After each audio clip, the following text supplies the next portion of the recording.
중학생 딸의 방문에 귀를 바짝 대고 서 있는 남성. 안에서 웃음소리가 들리자 벌컥 문을 열고 들어가 화를 냅니다. 당황한 딸은 어쩔 줄 몰라 하고 옆에 있던 아내가 말려봐도 소용이 없는데요. 급기야 딸의 휴대전화를 빼앗아 집어 던지기까지. 대체 이 부녀에게 무슨 일이 있었던 걸까요?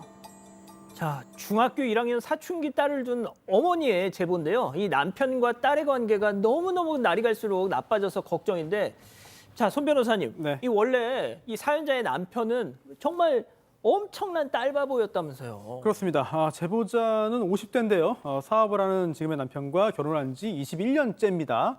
그런데 자연임신이 되지 않아가지고 엄청 노력을 많이 했어요. 그래서 5년차 때부터 일도 그만두고 병원 다니면서 노력을 했는데요. 몇 차례 유산을 한 끝에 7년차 때 드디어 임신에 성공했습니다.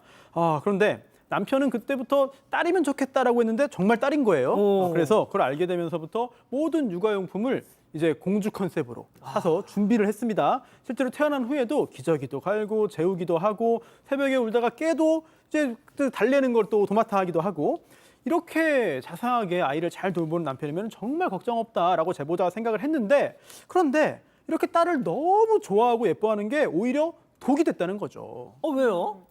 아무리 딸바보 아빠고 이 남편이 딸과 시간을 많이 보내려고 노력을 해도 딸과 늘 붙어 있는 건 엄마가 대부분이잖아요. 근데 아이가 클수록 훈육을 해야 하는 상황이 점점 더 생기는데 그럴 때마다 딸을 너무 예뻐하는 남편이 자꾸 오냐 오냐 다 받아주는 겁니다.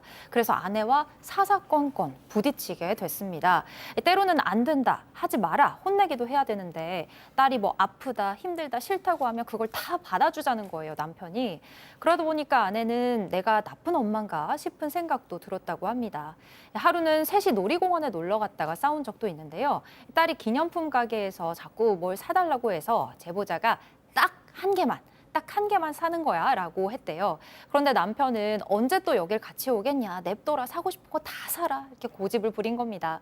그러다가 이제 서로 쌓인 게 폭발을 하면서 사람들이 많은 곳에서 막말까지 주고받았는데 이 경험이 아이에게는 큰 상처로 남았다고 합니다. 아유, 딸 없는 데서 싸우지. 네, 좀 안타깝죠. 뭐 어쨌든 일은 그렇게 벌어지고 말았기 때문에 다음날 생각해보니까 너무 딸 걱정도 되고 미안해서 이제 딸한테 사과를 하면서 너 때문에 엄마 아빠가 싸운 게 아니야 이렇게 얘기를 해주었대요. 그런데 뭐 며칠 동안이 아빠라도 좀 같이 이렇게 좀 화해를 해주고 이러면 이 아이가 좀 마음이 놓일 텐데 아빠는 며칠 동안 더 말이 없는 거예요. 그래서 이 아이가 아빠 눈치를 계속 보다가 어렵게 아빠한테 가서 아빠 엄마랑 화해했으면 좋겠어요 라고 얘기를 했는데 이 아빠가 뭐라 그랬냐면 예. 아니 나는 아빠랑 엄마랑 얘기 안 할 거야 앞으로도. 그렇게 얘기를 했다는 거예요. 그러니까 딸아이가 그때 이제 아빠가 너무 냉담한 모습을 보여주니까 너무 놀라서 놀이동산 가자는 얘기를 그 후에도 한 번도 하지 않았다고 합니다. 그리고 또 이 제보자께서도 어떻게든지 남편하고 좀 화해를 해야 가정이 편안하니까 사과도 해보고 편지도 해보고 뭐 노력도 해보고 부부 상담도 가자 그래서 상담도 받아보고 했는데 남편은 계속해서 냉담하고 회피하고 했다고 합니다. 엄마 편을 드는 딸한테 서운해서 그랬던 걸까요? 자, 최근에 이런 일까지 있었습니다. 딸이 초등학교 졸업을 하고 휴대전화를 갖고 싶다고 하니까 제보자는 안 된다 그랬는데 아빠가 아예 사주자라고 얘기를 하면서 결국 휴대전화를 선물을 했는데 딸이 이제 학원 가고 이러면 늦게 지금 오다 보니까 늦게 친구들하고 전화 통화할 때가 좀 많았던 것 같아요. 그래서 남편이 그 부분이 좀 불만이 돼서 너 10시 넘으면 친구랑 통화하지 마라고 하고 휴대전화도 딱 1시간만 써. 이건 저희 집하고 비슷하네요. 하여튼 이렇게 통보를 했는데 어느 날 딸이 친구랑 밤늦게 통화를 하다가 들켰습니다. 이 남편이 불같이 화를 내면서 휴대전화를 던져서 손괴해버린 겁니다. 어떡해요? 바로 던져서 박살내버리고 그것을 본 딸은 대성통곡을 하면서 아내가 말렸는데 남편이 계속 씩씩거렸다고 합니다. 자, 그 이후부터 남편의 행동이 더 충격적이었다고 합니다. 제보자 얘기 직접 들어보시죠. 아이한테 하지 말아야 되는 말을 그렇게 하고 심지어 이제 그 핸드폰 사건 하나 때문에 아이 완전 진짜 아이를 그냥 투명인격 취급하고 아이를 잘 키우고 싶은데 아빠는 지금 나가라고 엄포를 놓은 상태라서 지금 당장 나가버리라고 애 데리고 나가라고 지금 애 있는 앞에서 저렇게 엄포를 하니까 아이가 맨날 악몽을 꾸고 야, 이거 되게 심하다, 이거. 그렇죠. 거의 투명인간 취급을 했다는 건데 휴대전화 사건이 있던 날 남편이 딸에게 너 이렇게 아빠 말 안 들을 거면 차라리 당장 집에서 나가라고 아이고야. 길길이 뛰었다고 해요. 남편은 제보자에게도 애 데리고 당장 나가라. 다 필요 없다. 이런 식으로 소리를 쳤다는데요.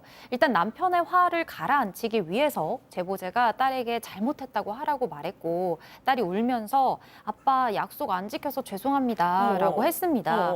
순간 남편의 화가 좀 누그러지는가 싶었대요. 그리고 싶었는데. 남편을 억지로 끌고 나가면서 이제 좀 상황이 마무리되는가 싶었는데 다음 날 남편이 딸이 아침에 학교 다녀오겠다고 인사를 해도 대꾸도 안 하고 밥 먹을 때도 휴대전화만 들여다보고 딸을 아주 투명인간 취급을 했다는 겁니다. 그날 이후로 집 분위기는 완전히 살얼음판을 걷는 분위기가 됐고 딸은 악몽까지 꿨다고 합니다. 자, 그런데 말이죠. 저 이후로 집에서 무슨 갈등이 있을 때마다 남편 툭 하면 집 나가, 집 나가 막 이랬다는 겁니다. 뭐가 그렇게 불만이었던 건지 직접 한번 들어보시죠. 내가 집에 있는 것도 보기 싫어. 돈 안 벌어오는 것도 보기 싫어. 근데 또 돈을 또 벌어와야 돼. 근데 자기한테 또 집안일도 시키면 안 돼. 자기가 돈까지 벌어오는데 집안일까지 해야 되느냐라고 그러고 또 자기는 자기대로 기운을 또 받고 싶어. 이것이 너무 많이 자기한테 요구하고 요구사항들이 너무 많은데 집에 있는 사람들이 그거를 다 어떻게 해주냐 이거죠.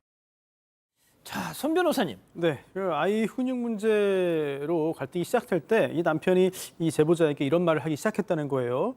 집에서 살림만 하면서 왜 이렇게 애 하나도 똑바로 못 키우냐라는 말을 했습니다. 또 그뿐만 아니라 아침이나 밤이나 뭐 낮이나 언제나 집이 늘 깨끗하게 정리되어 있어야 되고 또 밥상도 차려져 있기를 바라고 또 남편은 집안일도 하나도 안 하고 뭐 그런 상황이었는데 그러다가 이렇게밖에 못하면 이 정도밖에 못하면 집 나가라 생활비 안 준다라고 계속 말을 했습니다. 그런데 그러다가 이번에는 딸에게까지 너도 집 나가라 이런 입장을 보이게 된 거기 때문에 엄마 제보자 입장에서는 너무 기가 막힌 거죠. 아, 박 변호사님, 이거 진짜 어떡합니까? 이거 사실은 나가라 해서 나갈 필요도 없는 거고요. 나가라고 계속하면 아이한테 아동 학대가 됩니다. 악의적 방임 같은 거 성립할 수 있고 당연히 아내한테 나가라는 권리도 없을 뿐더러 나갈 필요도 사실 없습니다. 지금 남편 상태가 많이 좀 힘들어 보이거든요. 정신적 부분도 그렇고 이건 뭐 법적으로 어떻게 하기보다는 남편이 요구하는 걸 따를 필요는 없을 것 같지만 어떤 정신적인 부분은 우리 박사님 선생님 좀 말씀을 좀 해주셔야 될 것 같습니다. 예. 교수님 진짜 왜 저러는 거예요? 네, 일단 이한 남편은 굉장히 이기적이고 미성숙한 사람으로 보입니다. 어렸을 때 딸 바보였던 것도 정말 성숙한 아빠로 딸 바보가 아니라 그때는 딸 바보였던 게 애가 내 말을 잘 들으니까 기분이 좋고 행복했던 거고 사춘기가 돼서 아이가 정상적인 반응을 하는데도 내 마음 같지 않으니까 화를 내고 권위주기적이고 통제적이고 이제 폭력적이 되는 거예요. 엄마와 화해하라 그러는데도 나 엄마랑 화해 안 할 거야라고 얘기한다던가 부인이 사과하기도 하고 상담을 원하는데도 조금도 1%도 노력을 안 하는 거죠. 그런데 문제는 이 남편이 인지적으로 자기의 잘못을 인지하고 그다음에 1%라도 노력을 해야 되는데 조금도 노력을 안 한다면 문제가 됩니다. 노력을 하기만 하면 이 가정이 회복될 가능성이 있다라고 봅니다. 근데 조금도 노력하지 않는다? 저는 아내가 여태까지 너무 남편 눈치를 보고 남편한테 나 맞춘 게 여태까지 문제 해결이 전혀 되지 않았다고 생각을 해요. 앞으로도 노력하지 않는 남편한테 이렇게 맞추기만 하시면 더 힘들어질 수도 있거든요. 그래서 뭐 이혼을 하고 안 하고를 떠나서 경제적으로나 심리적으로나 아내가 힘을 갖고 독립하시는 게 중요해 보입니다. 그러니까요. 아, 참. 자, 별별 상담소 이렇게 마무리하고요.